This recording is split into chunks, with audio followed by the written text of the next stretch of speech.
Okay, here we are with the green bathing suit. I'm so sorry. This bathing suit is so wrinkled. I actually went to iron it, but the iron was occupied. So I'm going to go ahead and just use this wrinkly green bathing suit. Let me go ahead and get my Croquis. And you've got all the photos of the bathing suit in Canvas. Now, a bathing suit like this, it's always nice to actually have it on a body so that we can see how it fits her, but we will do our best here. Okay, I am again reusing some tracing paper, but I should have plenty here. Okay, so what I'm going to do is mark her center line.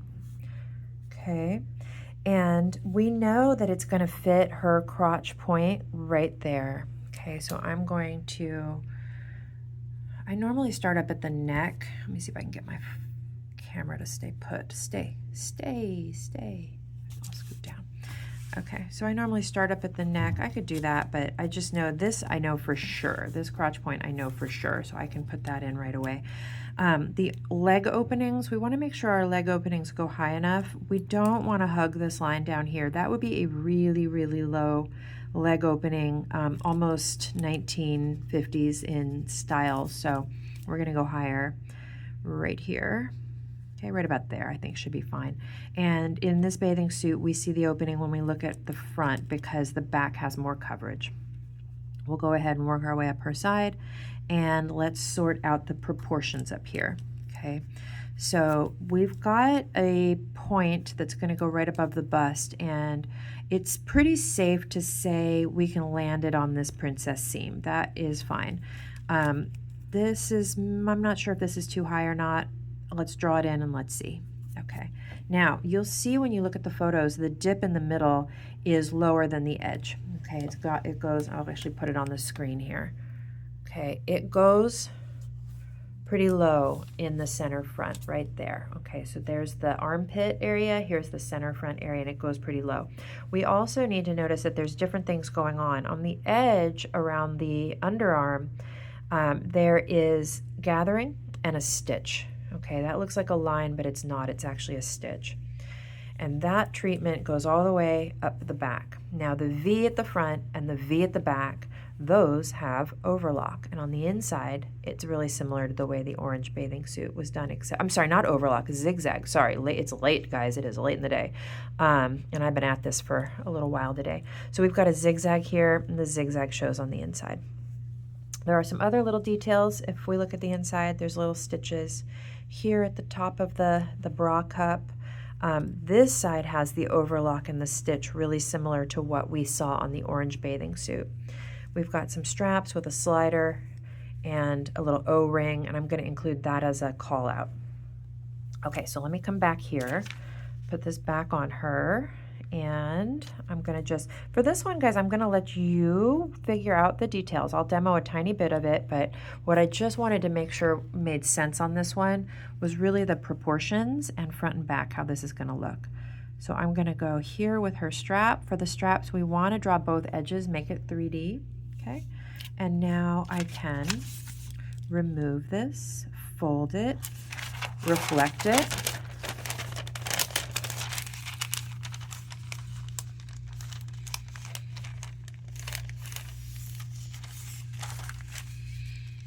and we're going to put in some details. Now, I'm going to show you just a tiny bit of how I would do the ruching and the zigzag stitch. Not the ruching, the gathering along the edge here, and the zigzag stitch, just to give you some ideas, and then I'll let you run with it. Okay. So for the zigzag stitch, do I like these proportions? I think it's fine. I think it's fine. The zigzag stitch is going to look like a tiny little zigzag, okay? We're just going to get right in there and we're just going to zigzag right along the edge. Now the top part is going, and that'll go all the way, all the way, all the way, all the way.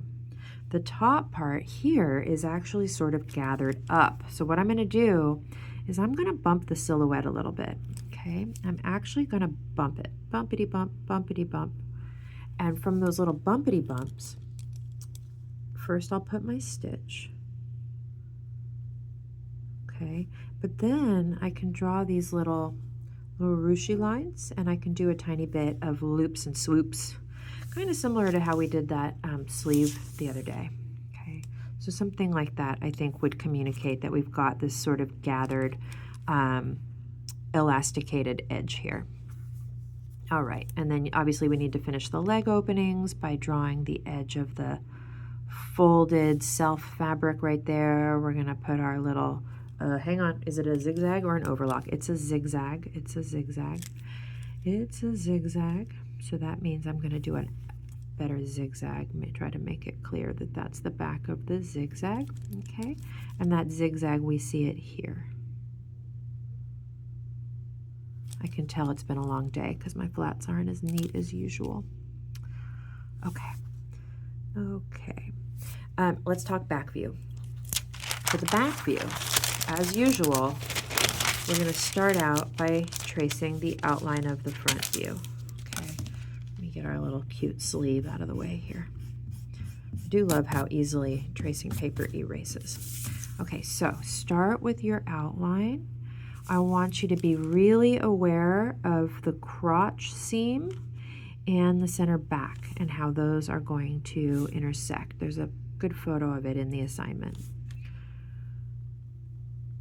Okay, and this is a little bit bumpied. There's my strap from the front. This will be a little bit bumpied. I didn't finish my front view, but like that. Okay, and then we've got this center edge. Okay, now let's figure out what's happening on the back view. So this bumpy edge, okay, this edge that came to her armpit, well, it picks up again, guys. It picks up again right here, right across the way. We're going to pick it up again, and it's going to go, and I'm bumping it a little bit, okay? I'm bumping it ever so slightly. It's going to go in a little bit. It actually raises back up. And from here, this is going to make that deep V that comes down to basically the waist level, okay? So you'll want to fold and reflect and make sure that that's symmetrical.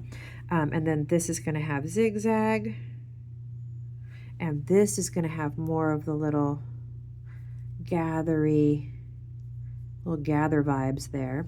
Okay, these little elasticated vibes. And then inside, we're going to have the edge. We're going to have the overlock. Okay, there's even a stitch on top of that. And I want you to look closely at what's going on inside here.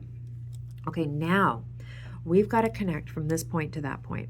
Okay, so what I'm going to do is I'm just going to make them connect, and then I'll draw this one.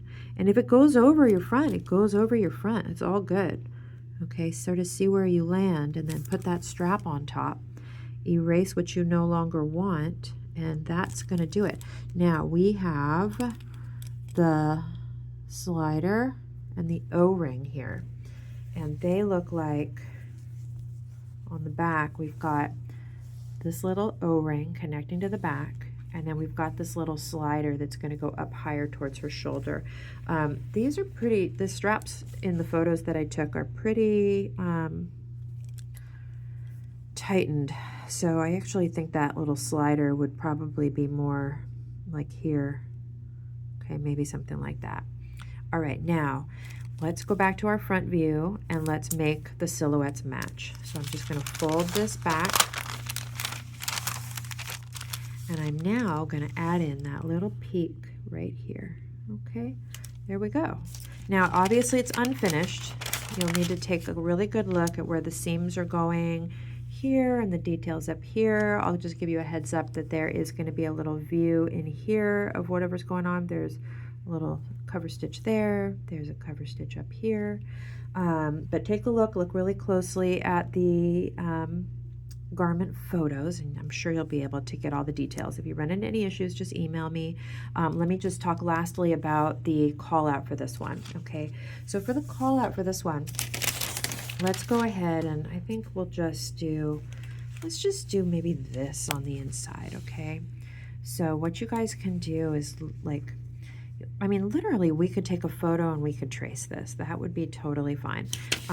But we will go ahead and freehand it for practice right now. So let's say I'm going to end up with the sort of smoother edge, and then I'm going across, and then I've got, ooh, I think I'm going to run out of room if I do it there.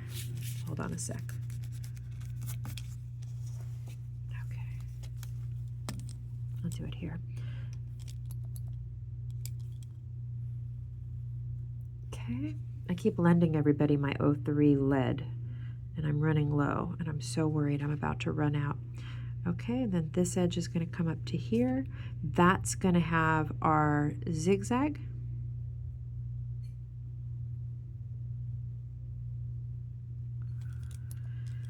It actually looks like, guys, like it's a overlock to clean the edge and then a zigzag on top of it. I'm not going to overthink it. I'm just going to put the overlock. I'm sorry, I'm totally misspeaking. It looks like it's got a zigzag. No, it's just a zigzag. It's just a zigzag right there. That's perfect. Now this side, though, this side does have the overlock, and it's got a stitch on top of that, and it's got all this ruchiness, this like elasticated gathering. So I'll put some of that in there, maybe a tiny bit here. Okay, and now we can put this little guy just like that, and we can put our little ring, try to make it actually circular if you can. I'm going to try my best. And then we've got the other part here coming up like that, and we can even try to make it look like there's a back edge coming around the bottom of the loop, the little O-ring. Okay, so something like that for a call out I think would be nice. And there's no way we could get that much detail up here. That's why we do a call out, guys. If you're doing a call out, the whole purpose of it is to add value. We want to communicate additional information beyond what we were able to do in just the flat by itself. Okay, I hope that helps, and I will talk to you soon.